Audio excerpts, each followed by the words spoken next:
Gloire à Dieu. Alors, est-ce que vous êtes prêts à entendre, à écouter la parole de Dieu? J'ai ramené ma cocotte minute ce matin.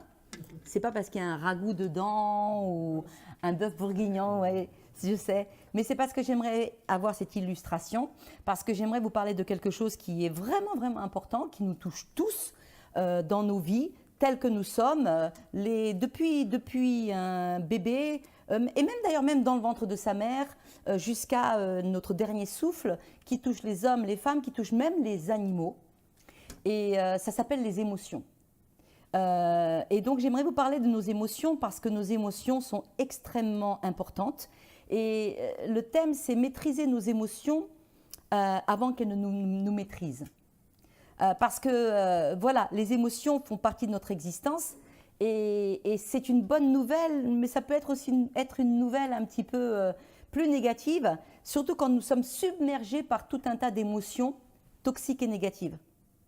Hein? Vous savez que si on parle d'émotions, on parle de la joie, on parle de la paix, de l'espérance, mais on parle aussi de la peur, on parle aussi de l'inquiétude, on parle aussi de la jalousie. C'est une émotion, la jalousie aussi. Hein. On parle de toutes. Il y a les émotions positives qui nous font du bien, qui nous rendent plus forts, qui sont des atouts, des avantages dans notre vie.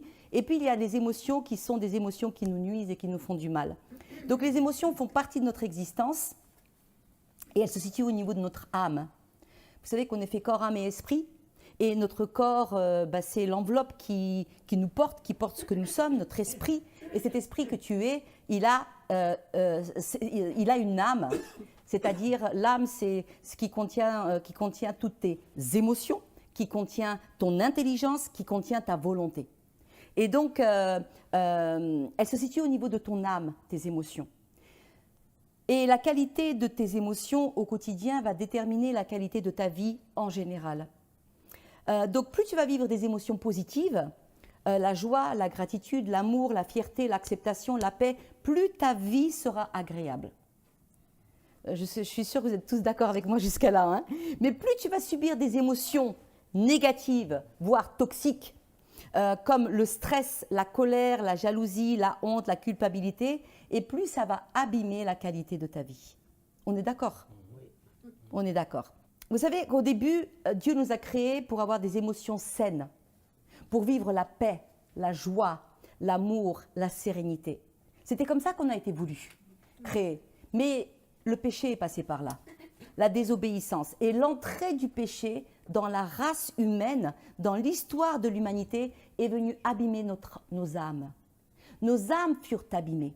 Et c'est pour cela qu'aujourd'hui, les hommes sont affectés et doivent lutter constamment contre tout un tas d'émotions qui sont toxiques, qui sont néfastes, qui sont destructrices, parce que nos âmes ont été abîmées par le péché. Et même lorsque nous parvenons au salut, même lorsque nous devenons une nouvelle créature et que Dieu nous sauve, ce n'est pas pour autant que notre âme est complètement délivrée des émotions négatives. Ça, c'est vrai, hein? Oui. Notre âme est en cours de salut. Notre esprit a été sauvé, régénéré d'un coup, mais notre âme est en cours de salut, c'est-à-dire que jusqu'à l'enlèvement ou jusqu'à la mort, on sera toujours en train d'être en cours de transformation et notre corps sera totalement sauvé lorsque nous serons transfigurés, lorsque nous serons enlevés dans le ciel, lorsque nous recevrons un corps glorifié. Mais notre âme, elle est toujours en chantier. Et elle est toujours en proie aux attaques de tous nos sens qui n'ont été affectés par le virus du péché. Donc, c'est Dieu qui nous a donné des émotions. Vous savez que Dieu nous a créés à son image et nous voyons que Dieu a des émotions. Parce que la Bible nous dit qu'il est jaloux, qu'il est plein d'amour, qu'il connaît le chagrin, qu'il connaît, qu'il est attristé, qu'il est en colère, qu'il est compatissant, qu'il a de la joie. La Bible nous parle des émotions, n'est-ce pas, de Dieu. Et les êtres humains sont pleins d'émotions. Certains d'entre nous, plus que d'autres. Moi, en particulier, je suis, c'est vrai, maman, je suis une personne pleine d'émotions. C'est vrai. Intense. Il y a des gens qui sont plus ou moins sujets aux émotions. Mais tous les êtres humains sont remplis d'émotions. connaissent des émotions, vivent des émotions. C'est au travers des émotions que leur âme, elle connecte avec l'extérieur et avec eux-mêmes, au travers des émotions. Même les animaux connaissent des émotions. Quand Laïka nous voit, tous les matins, c'est la même chose. C'est comme si elle avait oublié qu'elle nous avait vus la veille. Elle nous fait une telle fête de joie quelquefois, le pasteur Jean, il est fâché, mais je dis, mais laisse, elle t'aime plus que les êtres humains. Elle te montre plus de joie que les êtres humains de te voir. Donc, les animaux aussi. On dit que les femmes, en général, sont plus émotives que les hommes. Vous savez qu'elles ont 2 fois plus de risques de souffrir de dépression, les femmes, que les hommes. Vous savez que quand une femme pleure, elle pleure 6 minutes de temps en général pour 3 minutes pour les hommes. Et encore, il y a des hommes, c'est vraiment réduit. Mais c'est-à-dire qu'on pleure beaucoup plus parce qu'il y a les émotions. Et ça, c'est dû à notre nature, mais c'est dû aussi à toutes les hormones. Mais ça, ce n'est pas le thème d'aujourd'hui. Donc, il y a 2 états. Notre personnalité en général a un certain type d'émotion qu'on a l'habitude d'être et de vivre et d'exprimer. Il y a des personnes qui sont plus ou moins anxieuses, plus ou moins joyeuses, plus ou moins tranquilles, plus ou moins… Il y a des émotions comme ça qui se sont installées, qui font ta personnalité. Et puis, il y a aussi toutes les émotions qui nous traversent au cours de la vie, à un instant T, et qui viennent nous impacter. Donc, quel genre de personne es-tu en général au niveau émotionnel ? Est-ce que tu es plutôt joyeuse, dynamique, optimiste ? Es-tu une personne plutôt timide ? Hésitante, peureuse? Es-tu quelqu'un qui est assujet à avoir beaucoup d'émotions de rancune? Parce que ça aussi, ce sont des émotions qui nous traversent. Es-tu irritable? Es-tu enviable? Es-tu une personne confiante? Quel type d'émotion te traverse en ce moment dans ta vie? Et depuis des années peut-être. Est-ce que actuellement ou depuis quelque temps, tu te sens plutôt abîmé à l'intérieur? Tes émotions sont abîmées. Vous savez ce qu'on appelle les blessures de l'âme, les blessures émotionnelles. Quelquefois, la vie, elle est ce qu'elle est. Hein. Elle vient, les choses se passent, arrivent et nos émotions sont affectées. On est blessé, on a mal et quelquefois, il y a des blessures émotionnelles que des êtres humains peuvent porter depuis très très longtemps. Des blessures de l'âme qu'on porte depuis très très longtemps. Et les plus profondes sont les blessures de l'âme de l'enfance.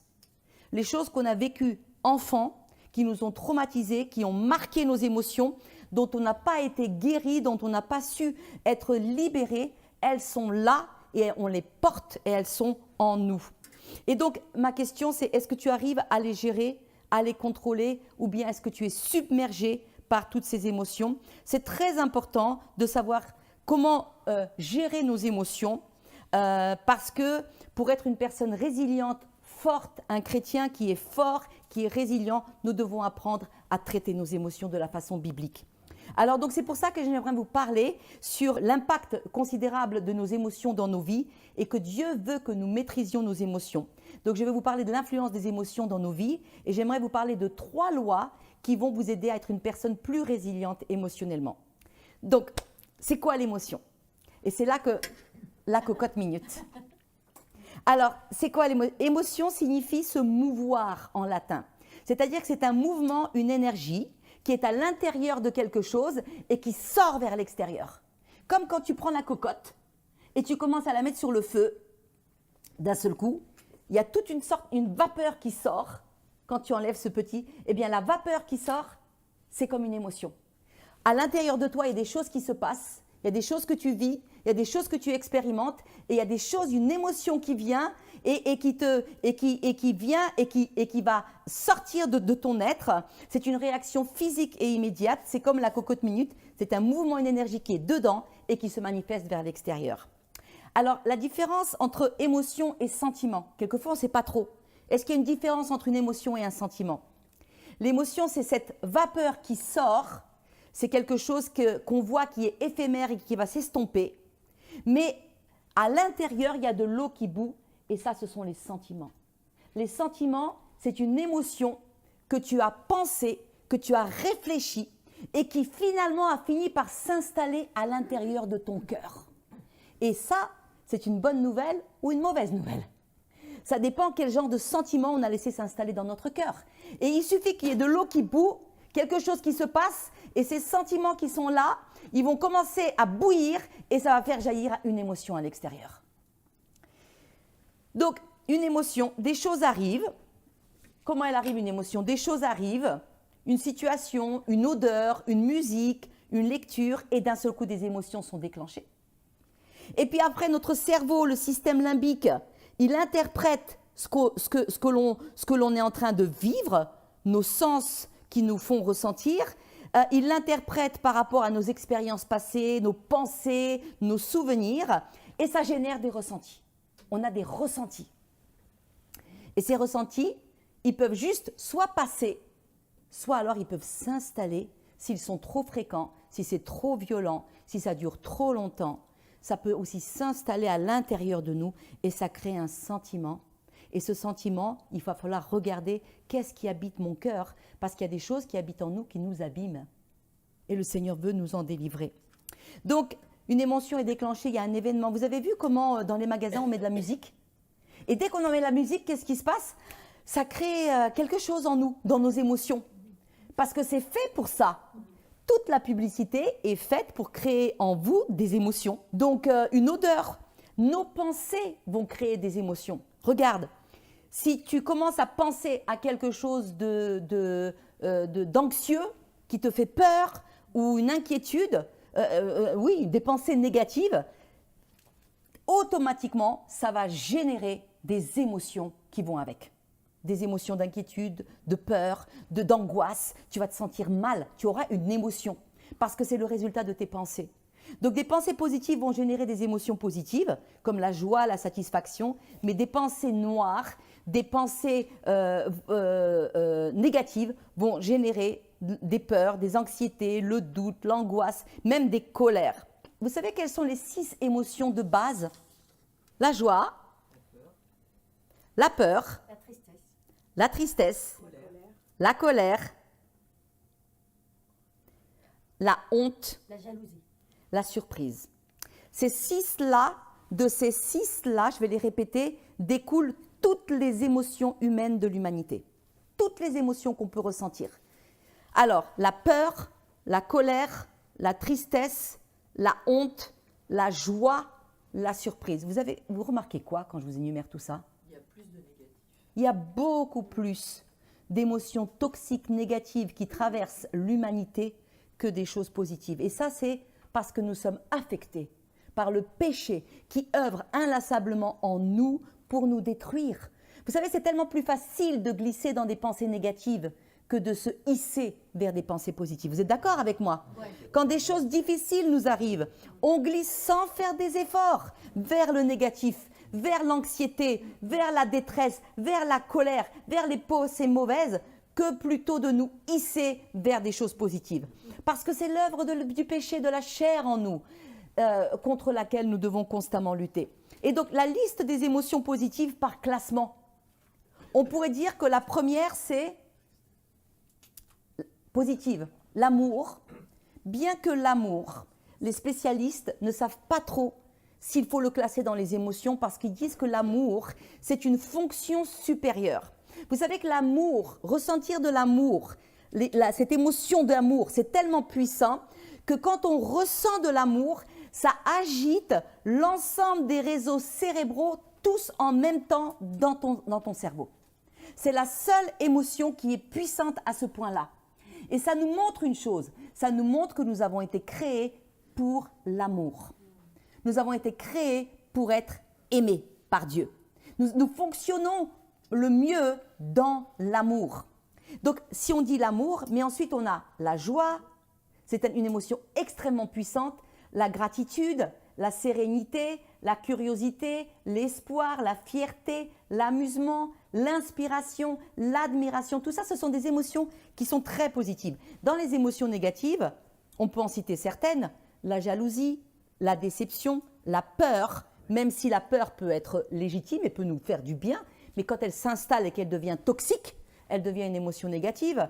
La tristesse, le dégoût, l'angoisse, la colère, même si la colère aussi, la Bible ne nous dit pas que c'est mal d'être en colère, mais c'est ce qu'on fait de la colère ensuite.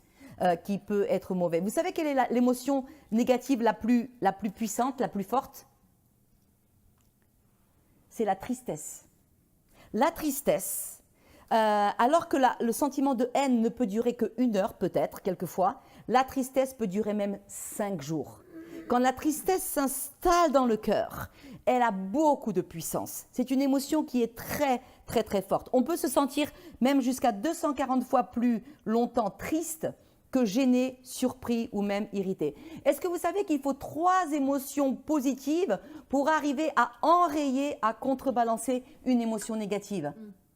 Tellement le négatif a du pouvoir. Nos émotions ne sont ni bonnes ni mauvaises en soi. Elles nous indiquent juste que quelque chose est en train de se passer là-dedans. Elles nous indiquent soit qu'un besoin est satisfait, on a de la joie, on a de l'espérance, de la satisfaction, soit qu'un besoin que l'on a, il est en train d'être piétiné, d'être non satisfait. Et là, ça génère des émotions aussi qui nous montrent quelque chose qui se passe dedans. Donc, on ne peut ni les ignorer, mais non plus, elles ne doivent pas nous contrôler. Alors, elles ont un impact puissant. Vous savez que sur le coup d'une émotion, on peut prendre des décisions folles, hein. C'est pour cela que dans les magasins, ils savent très très bien comment faire pour y mettre des odeurs, y mettre des musiques, y mettre les couleurs, pour que sous le coup d'une émotion, tu puisses prendre une décision. Comme ça, tu achètes une voiture. Chérie, j'ai fait quelque chose. J'ai acheté la nouvelle BM. Mais c'est le monsieur, il m'a forcé, il m'a convaincu. Il y avait la musique, sous le coup des émotions, on peut prendre des décisions folles, même insensées, et même, on peut même sous le coup d'une émotion plaisante, entre guillemets, on peut même désobéir à des commandements de Dieu, transgresser des lois de Dieu sous le coup de l'émotion. Vous savez que des émotions négatives, trop puissantes, trop longtemps installées dans nos cœurs, eh bien, elles peuvent même nous rendre malades. On nous dit que 9 maladies sur 10 seraient dues à des désordres émotionnels. Vous savez que nos émotions négatives impactent notre système hormonal. Et c'est ce que j'avais apporté aussi quand j'étais à la conférence de femmes. J'ai appris que la cortisone, qui est générée par le stress, trop de stress génère la cortisone, qui est une hormone, et la cortisone, trop, intensément provoquée, elle va provoquer de la graisse dans le corps. Et la graisse qui se pose surtout ici. Et moi, j'ai dit, mais je comprends, j'ai trop de stress dans ma vie. Mais pour vous dire à quel point les émotions agissent sur notre corps et agissent sur nos hormones.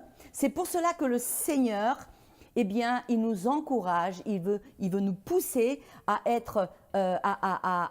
apprendre à gérer nos émotions et à remplacer ce qui est toxique par les fruits de l'esprit, par les choses qui nous viennent de lui et qui sont bonnes et qui nous font du bien. Donc, pourquoi tu dois prendre ta vie émotionnelle en main? Premièrement, parce que c'est la volonté de Dieu. C'est la volonté. Dieu veut notre bonheur. Il veut nous sauver, ça c'est vrai. Il veut nous libérer, nous nettoyer, nous purifier, mais il veut nous transformer ensuite. Il veut nous faire marcher de gloire en gloire, de victoire en victoire. Et la Bible nous dit dans Luc chapitre 4, quelle était la mission du Seigneur Jésus? La mission principale, vous savez c'était quoi? Alors bien sûr, c'était de sauver. Mais il est venu dans Luc chapitre 4. Pourquoi est-ce qu'il est venu? Il dit, « L'Esprit du Seigneur est sur moi. Il m'a oint pour annoncer une bonne nouvelle aux pauvres. Il m'a envoyé pour guérir ceux qui ont le cœur brisé. » C'est-à-dire qu'il est venu pour traiter nos émotions blessées, ce qui est là-dedans et qui nous fait mal, mais qu'on a refoulé, dont on n'arrive pas quelquefois à se débarrasser par nous-mêmes. Il est venu pour guérir nos cœurs blessés par le péché. Donc ça, c'est vraiment la volonté de Dieu. Il veut que tu vives au quotidien une vie qui est positive, joyeuse, pleine d'espérance, malgré les situations que nous traversons dans nos vies. Il veut que, oui, peut-être tu traverses des temps difficiles, mais que ta résilience, ta foi, muscle ta résilience pour que tu puisses tout traverser. Le Seigneur a dit qu'il veut que nous portions des fruits. Et c'est quoi les fruits dans Galates 5, 22? On a appris. Les fruits de l'esprit, c'est toutes ces émotions positives qui nous rendent forts, qui nous donnent de la force. C'est le fruit de l'esprit, c'est l'amour, la joie, la paix, la patience, la bonté, la bénignité, la fidélité, la douceur, la tempérance. Vous voyez, Dieu est concerné. Il sait que tes émotions vont t'impacter. Il sait que si tu laisses trop d'émotions négatives s'installer dans ton cœur, elles vont te paralyser. Elles vont t'empêcher de vivre la vie de victoire que Dieu a pour toi. Et donc, il t'encourage à t'occuper de tes émotions et à les gérer. Il veut que tu portes du fruit. Le Seigneur sait que le péché a impacté le monde et que nos émotions sont tout le temps en proie à ces attaques de la chair. Il sait que l'âme de l'humanité est blessée. Il sait aussi qu'il y a un combat féroce en nous, entre la chair qui est tout le temps tirée vers ses pulsions charnelles et l'esprit. Et c'est pour cela qu'il t'ordonne de gérer ta vie émotionnelle de façon biblique. Donc Dieu, c'est la volonté de Dieu que nous mettions le focus sur nos émotions et que nous décidions de prendre notre vie émotionnelle en main. Ça veut dire quoi, prendre sa vie émotionnelle en main? Ça veut dire que ce que tu vis, tu vas te poser la question, est-ce que ce que je ressens, est-ce que ces pensées qui sont en train de générer ces émotions en moi négatives, est-ce que c'est la volonté de Dieu? Qu'est-ce que Dieu dit de cette jalousie? Qu'est-ce que Dieu dit de cette haine, de cette colère? Qu'est-ce que Dieu dit de cette peur qui rôde autour de moi? Vous savez que la peur, c'est un esprit. Et aujourd'hui, l'esprit de la peur a été relâché sur la planète. Il y a une telle anxiété, une telle inquiétude, une telle peur qui vient attaquer le cœur des hommes et des femmes, et même des chrétiens. Et nous devons savoir reconnaître l'odeur de l'ennemi. Deuxièmement, pourquoi tu dois prendre ta vie émotionnelle en main? Parce que la qualité de ta vie dépend de la qualité de tes émotions.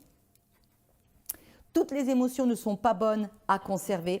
Elles vont se transformer en sentiments, elles vont produire des actes. Certaines émotions négatives prolongées peuvent t'abîmer.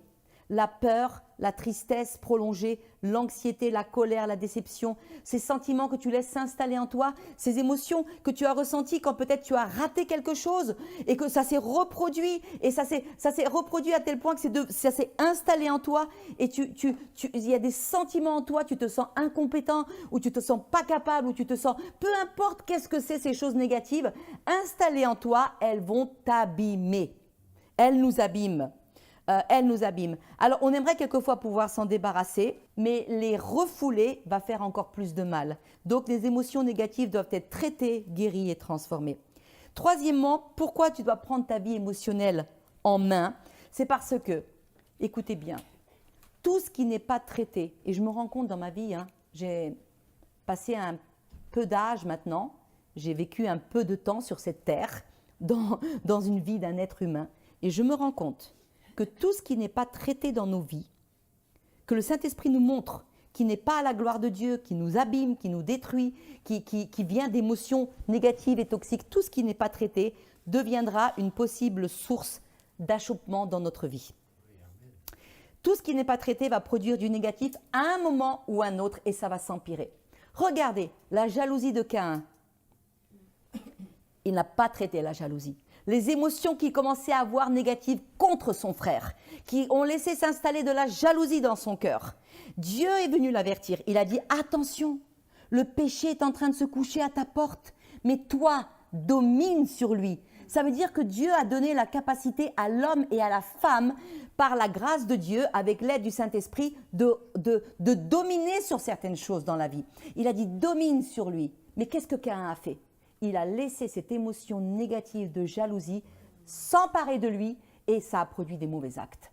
Caïn, la jalousie de Léa envers Rachel a fait d'elle une femme amère. La maîtrise de soi, par contre, de Déborah, une émotion bonne, ça a sauvé une nation. La négligence d'Ésaü lui a fait perdre sa bénédiction. Regardez l'orgueil de Saül, ça lui a fait perdre la royauté. Au début, il a été choisi parce qu'il était humble. Il était le plus humble parmi les humbles. Il avait cette émotion qui était bonne. Mais quelque chose s'est passé. L'orgueil est venu s'installer en lui. Et cette chose qu'il n'a pas traitée, c'est venu lui faire perdre sa destinée. Les émotions négatives non traitées vont toujours produire des choses négatives dans nos vies. Regardez l'immoralité de David, la convoitise qu'il a eue. Ça lui a fait perdre son enfant, puisque quand il a péché avec Bathsheba, eh bien, il s'est repenti. Mais la conséquence de son péché était là l'enfant qui est né est mort et il a perdu le privilège de construire le temple pour Dieu. Regardez la convoitise qui a créé la tentation chez Salomon. Comment est-ce qu'un homme peut avoir 1000 femmes? C'est possible ça? Pourquoi il n'a pas traité ça? Quand il a commencé à en avoir 2, 3, 10 et qu'il avait une envie, une passion, une pulsion pour en avoir toujours plus, pourquoi il ne l'a pas traité? Ce qu'il n'a pas traité l'a détruit. Et qu'est-ce qui s'est passé? La fin de la vie de Salomon est triste. Donc tout ce qui n'est pas traité va produire des conséquences destructrices dans nos vies. Si nous avons l'habitude, par exemple, à la rancune ou à des émotions comme la jalousie ou l'envie et qu'elles viennent nous frapper, eh bien nous devons, avec l'aide de Dieu, les regarder en face et dire « Seigneur, je me repens. Seigneur, je ne veux pas vivre ça. Transforme mon cœur. » Et à nous repentir et à rejeter ces choses-là de nos vies. L'amour, la cupidité de Judas pour l'argent, qu'est-ce que ça a fait? Eh bien, ça l'a amené à la destruction aussi. Donc, si tu ne t'occupes pas de cette jalousie, de cette habitude que tu as, toujours de t'inquiéter, d'être toujours stressé ou colérique, peut-être que ça va te rendre malade. Peut-être que ça va déclencher des maladies dans ton corps. Parce qu'on va voir ça tout à l'heure, c'est que les émotions ont une telle puissance qu'elles peuvent déclencher des dysfonctionnements même dans notre corps. Donc, nous devons nous occuper de nos émotions et les dominer avant qu'elles ne nous dominent. Alléluia. Donc, il faut s'occuper de ces émotions. Pour maîtriser ces émotions et ne pas être maîtrisé par les émotions négatives, comme la peur, la jalousie, l'anxiété, toutes ces choses-là, eh bien, il y a plusieurs choses que nous devons voir. Premièrement, face à ce domaine des émotions, nous devons les accueillir, nos émotions. On ne peut pas les refouler. Nous devons les accueillir, c'est-à-dire ne pas dire « Oh non, non, non, je ne ressens pas ça. » Bah si, j'ai cette émotion qui monte en moi. Donc les accueillir, les accepter, les identifier. On ne peut pas refouler une émotion. Pourquoi? Les émotions doivent être entendues. Parce que quand les émotions sont bloquées, vous savez ce qu'elles font? Elles vont s'installer dans l'inconscient et elles vont ressurgir à un moment ou à un autre. Elles vont ressurgir dans le corps. C'est le corps qui encaisse. Et ça sortira un jour parce que le corps a de la mémoire. Donc le corps parle et ne ment pas. Combien de fois vous voyez, quand j'ai par exemple trop de soucis ou de stress, je me sens tellement bloquée dans mes épaules. Comment ça se fait que je le ressens dans mon corps? Parce que le corps est lié et donc ça va ressortir à un moment. Ce qui n'a pas été verbalisé, exprimé ou traité, ou traité par le Seigneur devant lui, nettoyé, dont on n'est pas délivré, ce qui est refoulé, cherche une porte de sortie par le corps. Les douleurs, les maladies déclenchées par des facteurs émotionnels se manifestent aussi par des symptômes physiques. Vous savez, le psoriasis, quelquefois, les troubles du transit, on nous dit que l'estomac, c'est le second cerveau. Parce que y a des tas de choses qui sont liées ici. Donc les ulcères, l'hypertension, les problèmes de cœur. Il y a des gens, suite à une émotion trop violente, négative, ils ont une crise cardiaque. Et ils meurent. Tellement c'est puissant. Les symptômes psychosomatiques, ce qui nous empêche de dormir, tout ça c'est aussi lié à nos émotions. Donc vous voyez, c'est important. Dieu veut que nous apprenions à identifier ce qui se passe à l'intérieur de nos cœurs. Parce que si nous n'identifions pas et nous laissons tout, se balader en nous comme ça, libre service, à un moment, ça va se manifester dans notre vie pour nous abîmer. C'est jamais, quand c'est toxique et négatif, c'est jamais pour notre bien. Ça va nous abîmer, ça va nous empêcher de vivre la vie que Dieu a pour nous. Peut-être même ça va nous empêcher de vivre pleinement les dons que Dieu... Parce que vous savez, Dieu a mis des dons dans chacune de nos vies, des capacités uniques et que nous pouvons utiliser pour sa gloire. Et donc, c'est vraiment important. Vous savez qu'il a été scientifiquement prouvé que des émotions négatives trop fortes comme la peur, la tristesse, l'angoisse, la colère, l'amertume vont affaiblir notre système immunitaire. Elles peuvent même créer des blocages en nous. Donc, nous avons besoin de celui qui vient guérir les cœurs. Amen. Parce que vous savez qu'en réalité, chacun de nos cœurs, tous ici, tels que nous sommes, nous avons des blessures émotionnelles. Certains, nous avons des blessures émotionnelles qui datent de très longtemps. Certains, elles sont tellement, elles sont tellement bien cachées qu'elles sont cachées dans l'inconscient. Et en fait, on pense que tout va bien, mais quelque chose dans l'inconscient, c'est comme dans les ordinateurs, vous savez, les trucs qui marchent par derrière. Comment ça s'appelle ça, les logiciels qui marchent par derrière pour faire... Ouais, les logiciels qui marchent par derrière dans un ordinateur. En fait, vous ne le voyez pas, mais par derrière, c'est en train de tourner. Vous voyez ? Vous voyez ? C'est pour ça qu'il a fallu que Jésus vienne pour guérir nos cœurs brisés. Et c'est pour cela que Jésus veut guérir nos cœurs brisés, mais c'est un processus continuel. C'est pas juste il m'a guéri une fois et ok, c'est bon. Non, il y a des choses dont on doit être délivré et guéri d'une manière vraiment précise. Et puis ensuite, c'est vraiment un processus de guérison continuellement. Le Seigneur veut nous sanctifier, nous nettoyer, nous purifier de toutes les blessures qui se sont installées et qui créent nos conflits intérieurs. Donc, les émotions ne doivent être ni boycottées, ni ignorées, mais nous devons les identifier et les amener dans la présence de Dieu et dire « Seigneur, guéris-moi ». Vous savez que dans la prière, nous pouvons faire cette démarche.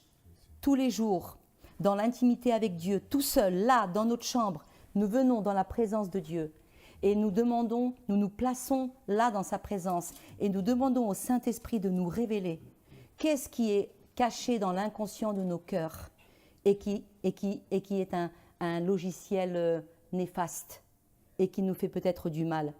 Et le Seigneur, le Saint-Esprit, va peut-être amener quelque chose à votre esprit. De l'inconscient, il va le ramener dans le conscient. Et vous allez pouvoir l'identifier. Et là, il va dire, tu vois ça, cet abus que tu as subi, cette blessure de l'âme que tu as vécue, tu dois en être guéri. Je veux te guérir. Ça se passe souvent par le pardon, hein, vous savez. Quelquefois, il va falloir apprendre à pardonner, à lâcher prise aux gens ou aux choses qui nous ont fait mal. Et dire, Seigneur, tu m'as pardonné, je veux apprendre à pardonner. Mais le Seigneur veut faire un travail vraiment de guérison en profondeur, parce que par derrière, ça fonctionne. Et ça génère des émotions qui sont des sentiments qui sont là, qui sont négatifs. Et de temps en temps, une situation va arriver et d'un seul coup, pouf, tu réagis d'une certaine manière. Tu te dis, mais pourquoi j'ai réagi comme ça ? Parce qu'il y a quelque chose par derrière qui fonctionne. Le Seigneur veut nous nettoyer, nous purifier, nous changer, nous transformer. C'est un travail avec l'aide du Seigneur, vraiment. Donc, deuxièmement, nous devons les ausculter, ces émotions, à la lumière de la parole de Dieu. Cette émotion que je ressens, cette chose, cette inquiétude constante, qu'est-ce que Dieu en dit ? Qu'est-ce que sa parole dit de ça ? Ah, sa parole dit, ne vous inquiétez de rien, mais dans toute chose, faites connaître vos besoins à Dieu par des prières et des supplications. Ah, donc le Seigneur ne veut pas que je passe mon temps à m'inquiéter. Mais ce n'est pas facile, mais je vais t'aider, mon enfant. Vous voyez ? Qu'est-ce que Dieu dit de ça ? Qu'est-ce que Dieu dit de ce que je ressens en ce moment ? Qu'est-ce que Dieu dit de cette convoitise ou de cette jalousie ou... Qu'est-ce que Dieu en dit ? Est-ce que c'est juste, bibliquement, de la garder dans mon cœur ? Est-ce que c'est vrai ? Est-ce que c'est légitime ? Qu'est-ce que Dieu dit de cela dans ma vie ? Ensuite, la troisième chose, nous devons prendre la responsabilité de gérer notre vie émotionnelle. Parce que nous sommes responsables de notre vie. C'est toi le capitaine de ton bateau. Tu n'es pas responsable de ce que des personnes t'ont peut-être fait dans la vie, mais tu es responsable de comment tu réagis à ce que les gens t'ont fait. C'est ça la différence. Et vous savez, Dieu ne va pas chercher des comptes en demandant à quelqu'un d'autre. Il va dire, non, toi, qu'est-ce que tu as fait de ta vie ? De tes émotions. Qu'est-ce que tu as fait ? Nous sommes responsables des émotions qu'on laisse s'installer. Dieu te donne la responsabilité de ta vie. Dieu te demande de veiller à ta conduite et à ce qui se passe dans ton cœur. C'est toi qui es responsable de gérer cette seule vie que tu as reçue. Regardez dans Éphésiens 5,15, il dit « Faites bien attention à votre conduite. Ne vivez pas sans réfléchir. Vivez plutôt comme des sages qui savent profiter du temps que Dieu leur laisse. » Les jours que nous vivons sont mauvais. C'est pourquoi ne soyez pas stupides. C'est une version PDV. Hein. Mais comprenez bien la volonté du Seigneur. Ne buvez pas trop de vin. Oups, la boisson pousse les gens à se détruire. Soyez remplis de l'Esprit Saint, etc. On voit que dans la parole de Dieu, partout, Dieu responsabilise l'homme. On ne pourra pas dire, c'est à cause de lui, Seigneur, que je ne me suis pas occupé de ma vie émotionnelle. Il va te dire, mais non, toi. J'étais là pour t'aider, toi. Donc, nous sommes responsables. Nous devons prendre la responsabilité. Je suis responsable de mes émotions. avec l'aide de Dieu. C'est moi qui dois m'occuper de cette panique, de cette peur, de toutes ces choses avec l'aide. Et je ne suis pas toute seule, le Seigneur me donne sa parole remplie de promesses. Alors comment bâtir une résistance émotionnelle? C'est possible de développer une résistance émotionnelle positive. Je pensais au roi David. Vous savez, le roi David il me fait penser quelquefois à une femme. Il était rempli d'émotions, David. Il avait la joie, après il voulait tuer tout le monde, après il était rempli de peur, après il avait de l'angoisse, après il était rempli d'espérance. Je me dis, waouh, voilà un homme qui était rempli d'émotions. Et vous savez, David, il a appris à maîtriser ses émotions par le moyen de la foi et de l'obéissance. Et ça m'a beaucoup marqué depuis des années dans le psaume 42,5, comment il se parlait à lui-même. Vous savez qu'il parlait à son âme? Parce que quelquefois, on doit se parler à soi-même. Quelquefois, tu dois te dire, écoute-moi bien, Anne, tu vas te ressaisir et tu vas faire confiance à Dieu. Ah, bah oui, mais non, tu vas te ressaisir. C'est ce que David il disait. Il dit, pourquoi t'as battu mon âme et j'ai mis tu au-dedans de moi? Espère en l'Éternel, car je le louerai encore. Il est mon salut et mon Dieu. Donc David avait vraiment pris le contrôle, enfin je pense qu'il était en chantier aussi, de ses émotions, parce que c'est ce que Dieu nous a donné la capacité de faire. Donc j'aimerais vous laisser trois lois qui sont si vous les appliquez, ces lois vont vous aider à mieux gérer votre vie émotionnelle. Je vais vous en donner 3. On n'en parle pas souvent. Moi, je les ai lus une fois et ça m'a vraiment interpellée. Pour avoir plus de porter du fruit de l'esprit. Vous savez, parce que Dieu veut qu'on porte du fruit de l'esprit. Il veut que plus en plus tu portes de la joie, de l'amour, de la gratitude, de la générosité, de l'espérance. Il veut que de plus en plus dans ta vie, les choses toxiques, négatives soient remplacées par les fruits de l'esprit. Mais comment y arriver? Alors, je vais vous donner 3 lois, 3 moyens. Vous êtes prêts pour le premier? Ça s'appelle la loi de l'attention. La loi de l'attention, elle nous dit ceci. Elle nous dit que tout ce sur quoi tu te concentres, ça devient prédominant dans ta vie. C'est-à-dire, si tu te concentres constamment sur les choses négatives, eh bien, tu vas ressentir des émotions négatives dans ton quotidien. C'est une loi, c'est obligé. Si tu cogites sur les inquiétudes, sur un avenir sombre, qu'est-ce que tu vas ressentir automatiquement? De l'angoisse. Ça va venir, c'est obligé. Si tu te concentres sur tes problèmes constamment, sur tes impossibilités, sur toutes les choses qui ne vont pas, qui t'énervent, sur les défauts de ton mari, sur les défauts de ta femme, par exemple, c'est pas bien de se concentrer sur les défauts de sa femme. Faut pas faire ça. Pas du tout. C'est pas une bonne méthode. Tu te concentres sur tes défauts, par exemple, tu vas te sentir nul, tu vas te sentir incapable, tu vas te sentir castré. Si tu te concentres constamment sur les choses négatives, c'est ce que tu vas ressentir. Si tu te concentres sur le mal qu'on t'a fait, sur tes échecs, ta vie émotionnelle sera affectée. Et tu seras rempli de stress, de doutes, d'inquiétudes, etc.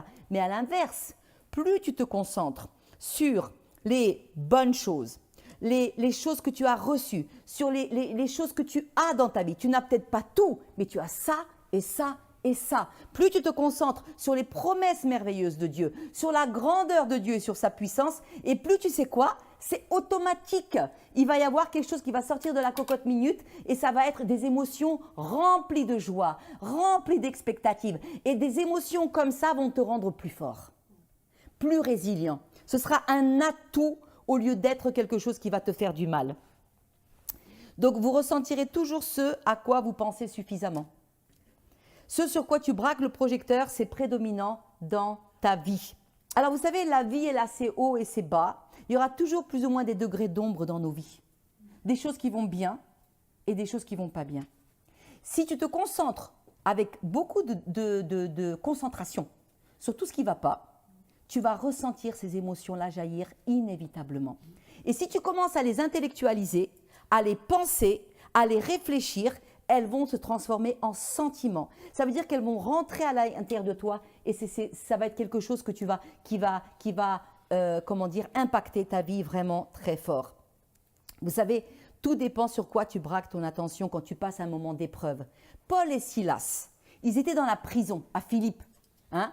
On venait de les frapper, ils étaient là en plein milieu de la nuit, ils étaient enchaînés, leur dos était ensanglanté. Je ne sais pas ce que ça fait si on frappe quelqu'un et que le dos est ensanglanté, que le sang coule, les blessures qui sont là, les douleurs qui sont là.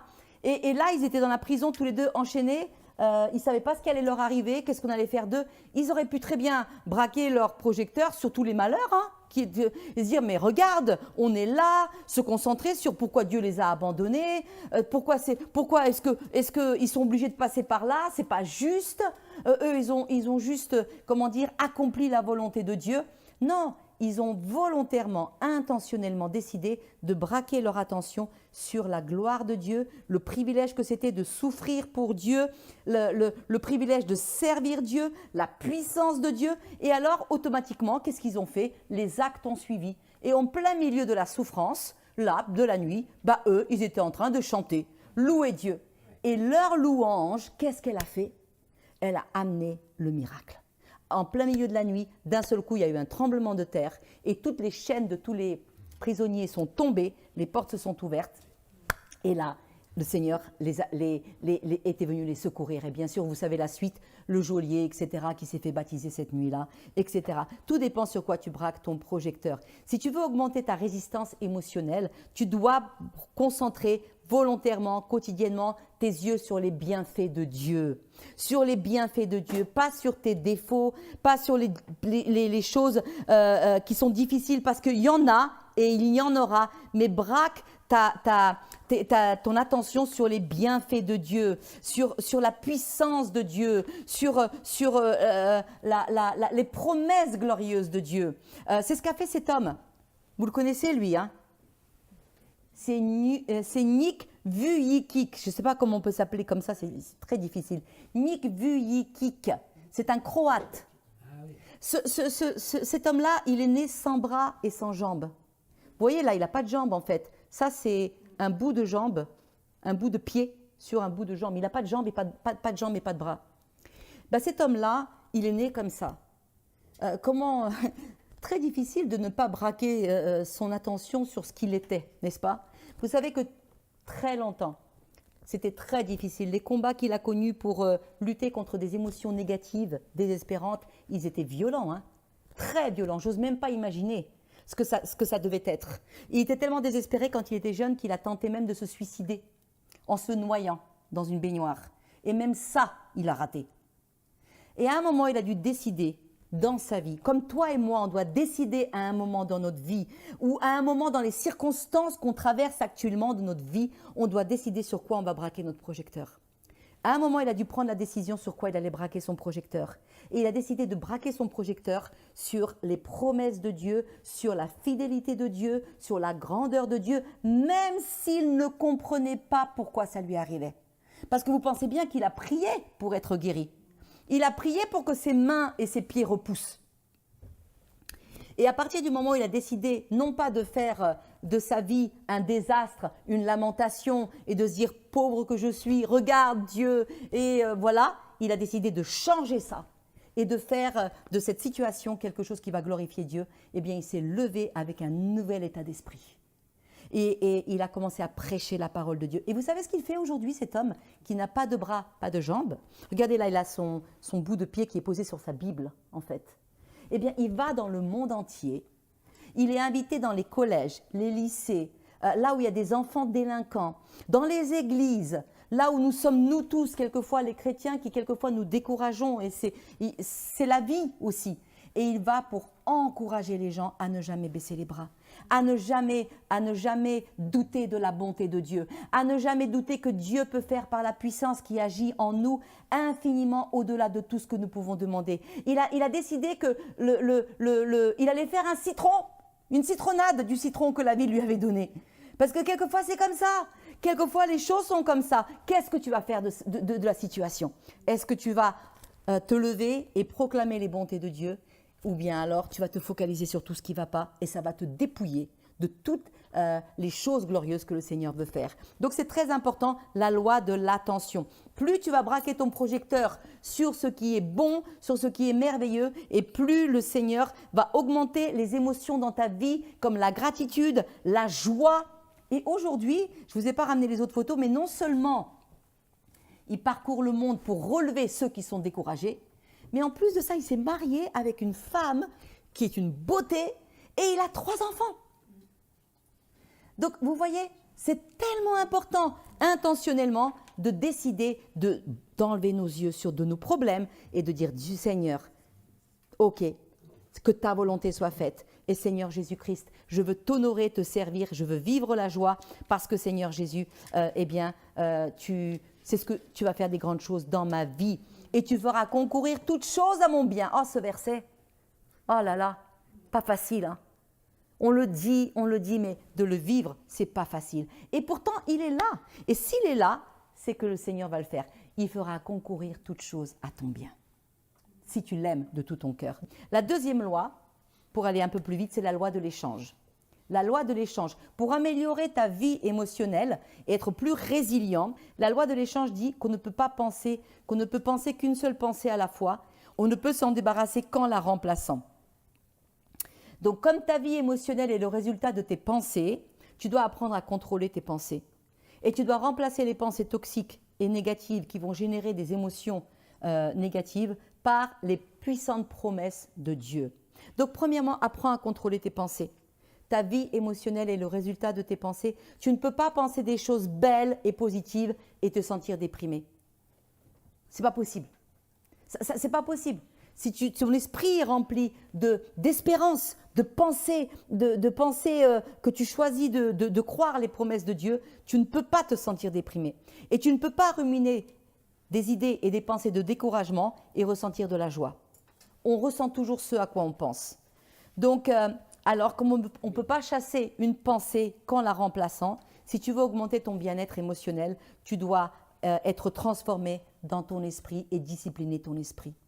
Et un verset très important, c'est 2 Corinthiens 10,5 qui nous dit que nous renversons les raisonnements et toute hauteur qui s'élève contre la connaissance de Dieu et nous amenons toute pensée captive à l'obéissance de Christ. C'est-à-dire que tu prends cette pensée, tu dis viens là toi, viens là toi. On va voir si tu obéis à Christ. Ça, c'est que toi qui peux faire ça. Je ne peux pas le faire à ta place et tu ne peux pas le faire à ma place. Les pensées, c'est perso, hein. Donc, tu dois la prendre et dire, viens là, toi.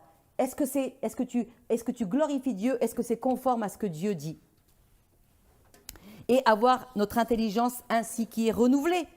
Parce qu'il nous dit, Romains 12, 1 à 2, ne vous conformez pas au siècle présent, mais soyez transformés par le renouvellement de l'intelligence pour que vous puissiez discerner quelle est la volonté de Dieu. Et donc, le deuxième point, c'est que comme l'esprit ne peut retenir qu'une pensée en même temps, eh bien, il va falloir que tu remplaces.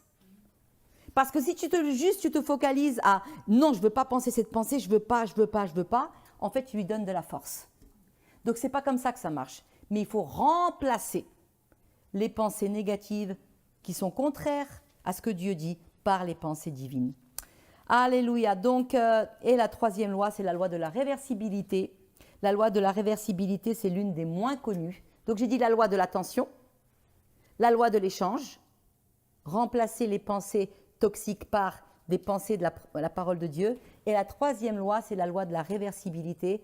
Cette loi, elle nous dit que si tu veux améliorer ta vie émotionnelle, eh bien, tu dois te comporter comme si tu avais déjà en toi les sentiments que tu désires le plus. Alors là, je sais que certains vont dire « Bon, c'est hypocrite ça. Je ne veux pas faire semblant d'être joyeux alors que je ne suis pas joyeux. Je ne veux pas faire semblant d'avoir de l'amour alors que j'en ai pas. » Mais moi, je dis que si. En fait, c'est un acte de foi que tu fais. Tu forces ton corps à exprimer un pas concret pour démontrer ta foi en Dieu. Parce que Hébreux 11:1 nous dit « La foi est une ferme assurance des choses qu'on espère. C'est une démonstration de celles qu'on ne voit pas. » Donc, si tu veux, ton but émotionnel, c'est d'avoir plus de joie. Comporte-toi comme si tu avais de la joie. Mais oui, c'est-à-dire qu'au lieu de laisser ce corps et ces émotions t'abattre, tu te redresses, C'est ta volonté. Tu décides que tu vas te comporter comme si tu avais de la joie. Pourquoi? Parce que c'est en fait un pas de foi que tu fais. C'est une démonstration de ta foi. Tu forces ton corps à obéir à la foi. Tu alignes ton comportement à la foi. Quand vous vous comportez comme vous le feriez si vous saviez que votre prière était exaucée, alors vous commencez à marcher dans la joie. La négativité doit partir, etc. Donc, je n'ai pas trop le temps, mais je pense que cette loi de la réversibilité, ça vaudrait la peine de la décortiquer plus. Parce que vous savez, Dieu, il appelle les choses qui ne sont pas à l'existence comme si elles étaient déjà là. Et nous pouvons, par la foi, nous comporter comme si nous avions déjà obtenu ce pourquoi nous prions. Et si tu te comportais comme si tu avais l'assurance que tu avais une valeur inestimable, comme si tu te comportais comme si ton père était le roi des rois. Tu vas me dire, oui, mais il est le roi des rois. Oui, mais est-ce qu'on se comporte comme s'il était le roi des rois? Comme si c'était notre père? Comme si tu avais accès à tous les trésors du ciel? Est-ce qu'on se comporte comme ça? Comme si tes capacités étaient illimitées? Waouh! Je ne peux pas me comporter comme ça, c'est orgueilleux. Mais si, parce que la Bible nous dit que tu peux tout par Christ qui te fortifie, etc., etc. Donc je conclus, cette vie, c'est ton unique occasion. Écoutez-moi bien. Et plus le temps passe, et plus je m'en rends compte. Cette vie, c'est ton unique occasion. Après cette vie, viendra l'éternité. Mais ce que tu auras bâti dans cette vie, le caractère que tu auras bâti, tu vas l'emmener dans l'éternité. Tu n'as que cette vie. Donc si tu ne gères pas les émotions négatives qui essaient de te paralyser, de te voler, de te dépouiller, eh bien, tu vas passer à côté des plans de Dieu pour ta vie. C'est un fait. C'est ton unique occasion. Pourquoi te contenter de moins que ce que Dieu a prévu pour toi? Donc Dieu veut te sauver, c'est vrai, il te sauve. Mais ensuite, il veut te restaurer, te guérir. Il ne veut pas que tu restes avec un logiciel malveillant qui fonctionne en arrière-plan. Donc il veut amener les choses à la lumière pour que tu sois délivré, sanctifié. C'est ce que Dieu veut faire. Sa volonté, c'est que tu vives pleinement. Que tu portes des fruits même dans les temps difficiles. Habakkuk, j'aime beaucoup ce verset, il dit « Car le figuier ne fleurira pas ». Écoutez bien, et je termine. Le figuier ne fleurira pas, la vigne ne produira rien, le fruit de l'olivier manquera, les champs ne donneront pas de nourriture, les brebis disparaîtront des pâturages, il n'y aura plus de bœufs dans les étables. Ouais, plus de bœufs dans les étables. Vous voyez, il n'y a rien qui va en fait. On pourrait transposer ça dans nos vies aujourd'hui. Hein. Et il dit toutefois, c'est le mot qui compte, toutefois, je veux me réjouir en l'Éternel. Je veux me réjouir dans le Dieu de mon salut. L'Éternel, le Seigneur, est ma force et il rend mes pieds semblables à ceux des biches et il me fait marcher sur mes lieux élevés. Alors, la vie est trop courte, mes amis, pour vivre de manière négative et pour laisser les émotions négatives nous malmener. Amen. Nous devons apprendre à les maîtriser avec l'aide de Dieu pour porter les fruits de l'esprit, pour pouvoir vivre pleinement la destinée que Dieu a pour nous. La Bible nous dit que dans toutes ces choses, nous sommes plus que vainqueurs par celui qui nous fortifie. Alors je vous encourage vraiment que ce soit une nouvelle prise de conscience et que le Seigneur nous aide vraiment à pouvoir gérer et maîtriser nos émotions pour ne pas que ce soit nos émotions négatives, toxiques qui nous maîtrisent et qui nous fassent du mal. Amen.